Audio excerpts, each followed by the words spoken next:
Hej alle sammen, og velkommen til. I dag så dykker jeg ned i et emne, der kan gøre en stor forskel for din virksomhed. Det er nemlig det emne, der hedder Local SEO. Og så er der nogen, der tænker, hvad i verden er det? Men ved du hvad, jeg forklarer det lige om lidt, og fortæller, hvorfor det er så vigtigt at arbejde på Local SEO, især hvis du har en lokal virksomhed. Så ikke mere om det, lad os hoppe ud i det. Local SEO, det er jo lokal søgeoptimering, og det handler om at optimere din forretning online, sådan så når der er nogen, der søger i lokalområdet, i nærheden af din by, efter din service, så er du synlig. Det handler om at få din forretning op omkring plads 2-3 stykker, sådan så du altid er synlig, sådan så at kunderne altid kan se dig, når de søger i nærområdet. Er du elektriker og søger efter elektriker i f.eks. København eller Taastrup, så har du med en rigtig strategi mulighed for at blive synlig på side 1 og begynde at få trafik og leads, som du ellers ikke ville få. Og hvem ikke det? Og det er faktisk en investering, som giver dig resultater på kortere tid, og det er det, der er så fedt ved det. Så hvorfor er Local SEO så vigtigt? Over 75% af forbrugerne i USA, Frankrig, Tyskland og Storbritannien anvender Google, når de leder efter virksomhedsinformation. Så her kan man også forestille sig, at Danmark ligesom har den samme type adfærd. Og det understreger bare, hvor vigtigt det er at være synlig online på lokale søgninger, fordi at der er så mange potentielle kunder, der søger information online, før de foretager et køb. Så er der selvfølgelig en forbedret online synlighed ved at investere i lokal SEO. Og en af de fedeste ting ved det her er, at du som lille virksomhed eller mellemstor virksomhed kan konkurrere mod de større kæder, fordi at du har muligheden for at blive synlig på Googles Local Pack, som egentlig er Google Maps resultaterne inde i Search. Det skal jeg vise her. Så for at fortælle lidt om det, så søger vi her Elektriker Taastrup, og så kan man se de her sponsorerede indhold, som er Google Ads, det er det man betaler for. Og så kommer der Places Sites, det er som regel sider, hvor man kan sammenligne priser. Det kan også være sådan noget som Krak, de gule sider, osv. Det interessante ved det her, det er, at her så kommer der så Local Pack resultaterne, ikke? Og det er jo bare Google Maps resultater. Der er sponsoreret indhold, det er Google Ads, og så kommer der SEO-delen, det er Local SEO-delen her, som viser, hvad der ligesom er i nærområdet, ikke? Og det er der, hvor du kan have en stor fordel versus de andre store virksomheder, som måske ikke har en local placering. Det sjove ved det her er egentlig, at Google Maps kommer først, og efterfølgende kommer de her organiske søgeresultater. Og det der så sker, det er, at Google Maps kommer igen. Og by the way, arbejder du på local SEO, så bliver du også synlig her. Men tager vi og fjerner den her Taastrup elektriker, og bare skriver elektriker alene, så kommer der stadig Local Pack frem. Og det fede ved det her er, det er, at der er mange flere søgninger på elektriker versus elektriker Taastrup.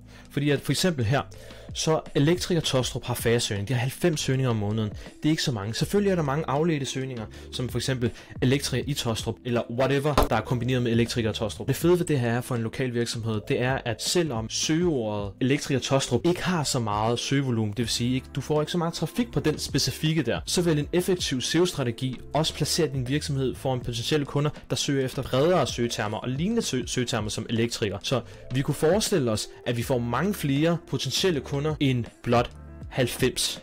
Og by the way, jeg skal lige gøre dig opmærksom på, at det her, det er 90 søgninger, så det vil sige, at det er ikke 90 kunder, der kommer ind på dit site. Så hvordan er det lige ved at udføre Local SEO? Og det skal jeg forklare dig alt om. Du skal faktisk berøre flere forskellige faktorer. Blandt andet så skal du lave en søgeordsanalyse, som jeg forklarer dig om nu. Du kan enten gøre det på det, der hedder Google Keyword Planner, som på dansk hedder søgeordsplanlægning. Men du kan også bruge et søgeordsværktøj som SE Ranking, hvor du får mange flere detaljer og informationer om dit søgeord. Så her for eksempel, så har jeg søgt på elektriker, hvor at vi så går ind på View Detailed Report, og så kan vi se, at den har grupperet keywords, for eksempel Roskilde. Så kan du for eksempel tage alle de her søgninger i Roskilde, og så kan du bygge dit content ud fra det her. I dag så kommer vi ikke til at bruge tiden på at dykke ned i, hvordan man bruger de her søgetermer til at bygge noget content op omkring. Men er du interesseret i det, så smid en kommentar, og så kan det være, at jeg overvejer det. Så nu kigger vi lige på elektriker Taastrup. Så går vi ind på View Detailed Report, hvor vi kan se de afledte søgninger. De søgninger, der er tættest på elektriker Taastrup. Så har vi elektriker Taastrup og elektriker Taastrup med Å, og så har vi elektriker Hedehusene og Eltavle Taastrup. Eltavle Taastrup er der 0 søgninger på, men det vil faktisk bare sige, at der er mellem 0 og 10 søgninger om måneden. Og de andre, så er der 90, 70 og 30 søgninger om måneden. Så der er stadig søgninger på Eltavle Taastrup. Men det man kan sige ud fra det her, det er måske, fordi elektriker Taastrup og Hedehusene og Taastrup, de er meget tæt på hinanden, så det kan være, at man kan bygge noget content op omkring det, ellers så kan man kun fokusere på Taastrup eller Hedehusene, og så på den måde bygge noget content op omkring det, og sørge for, at man får i hvert fald en sideplacering. Så det var det om keyword research. Det næste, du kan gøre, det er at udføre en konkurrentanalyse, eller en analyse af et website, som er i en helt anden branche, men har fået stor succes med det. Og der kan vi lige komme med et eksempel. Lad os kigge på for eksempel Malerkanonen og se, hvorfor at de har en side 1 placering. Hvordan kan vi opnå de samme resultater på VVS København for eksempel. Så det er det, vi gør nu. Nu er vi inde på sitet. Der står maler København. Ved du hvad vi gør? Vi gør sådan her. Vi søger bare efter København. Sådan. Hvor mange gange går det igen? Det går igen 12 gange. Men noget af det vigtigste, det er, hvad H1'eren er. Det her, det er en H1'er. Det vil sige, det er den vigtigste overskrift. Og overskrifter er noget af det vigtigste, Google tager udgangspunkt i, når det handler om at komme på side 1. Her kan vi se også overskrift 2. Det her det er også en H2'er. Og H2 er den næstvigtigste overskrift på en hjemmeside. Og det gode ved det her konkurrentanalyse eller en analyse af en virksomhed i en anden branche, hvor de har gjort det godt, det er bare, at du kan næsten copy-paste det her. Altså, selvfølgelig skal du ikke copy-paste maler, men du kan copy-paste din egen service, og så gøre det på samme måde. Og du kan få rigtig gode resultater bare ved at gøre det. Fordi at Danmark er så lille, og der er så lidt konkurrence på maler og en by, eller tandlæge og en by, eller VVS og en by, hvilken som helst service, advokat og en by, så kan man rigtig hurtigt få trafik. Hvis vi skal dykke dybere ned i det her, så går vi ind i Frog. Det vi gør nu, det er, at vi finder ud af, hvor meget content, som Malerkanonen har bygget op omkring Maler København. Så ordet København, hvor mange URL-adresser, hvor mange forskellige URL-adresser, meget forskellige content har de, hvor at de berører København som et emne. Fordi Google vurderer din autoritet blandt andet på, hvor meget relevant indhold er der fra Malerkanonen og København for eksempel. Så nu har vi crawlet hele Malerkanonen, og så lad os da lige hoppe ind og se på, hvor mange gange København går igen. Så til at starte med, så har jeg søgt på titler, hvor at København går igen. Der er 1, 2, 3, maler København, malerarbejde København, maling af lejlighed København. Nu skal vi lige prøve at finde på URL-adresser. Så vi søger på URL-adresser nu, og skriver København med OE, fordi det er en URL-adresse. Igen, der er tre, der går igen.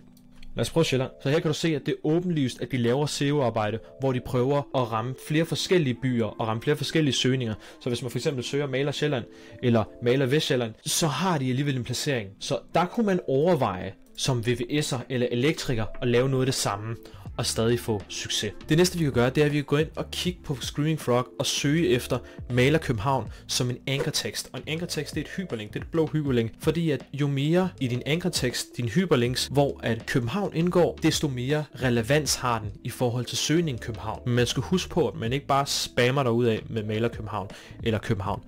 Så lad os kigge på det. Nu er vi inde i content, hvor at der er alt om content her, og så hernede, så er der indlinks.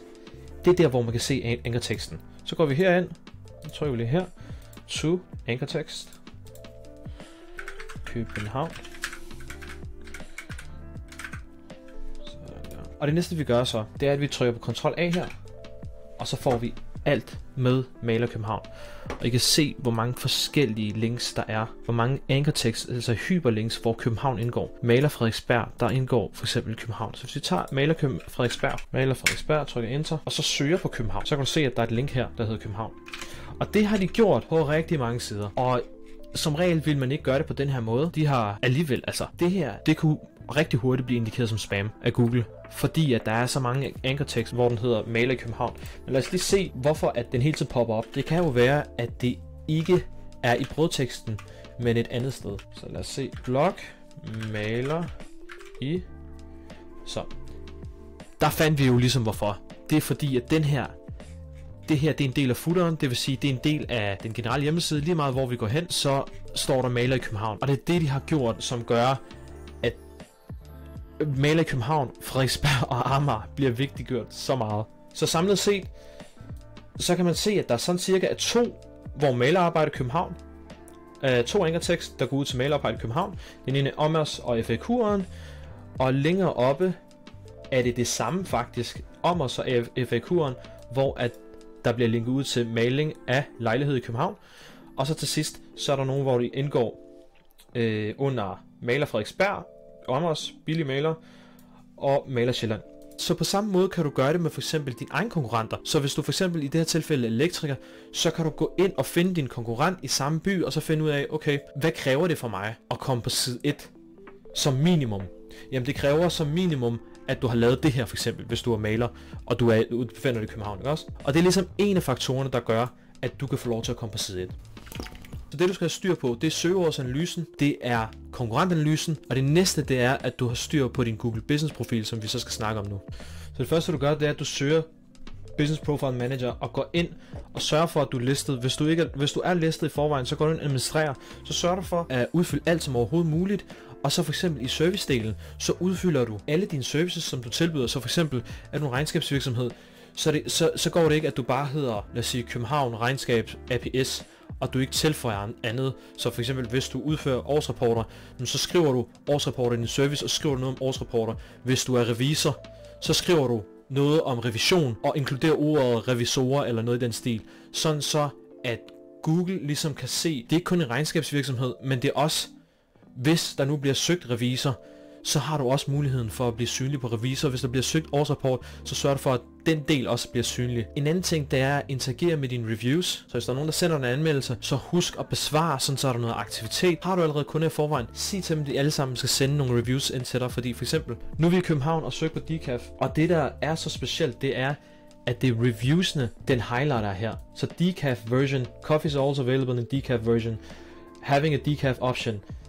They serve decaf too. Boulevard Coffee har høje anmeldelser. Det kan være i menuen, så står der decaf. Hvorfor er det her vigtigt for dig? Lad os sige, at du er tandlæge, og du tilbyder servicen teeth whitening, og du har skrevet det i din service, men at du også får kunder, som skriver om det, og skriver teeth whitening, så vil den også komme frem. Det er vigtigt, at du får bygget links også, og specifikt NAP-sessioner, hvor NAP står for Name, Address and Phone Number. Så det er der online, hvor at der står dit navn, din adresse og din telefonnummer.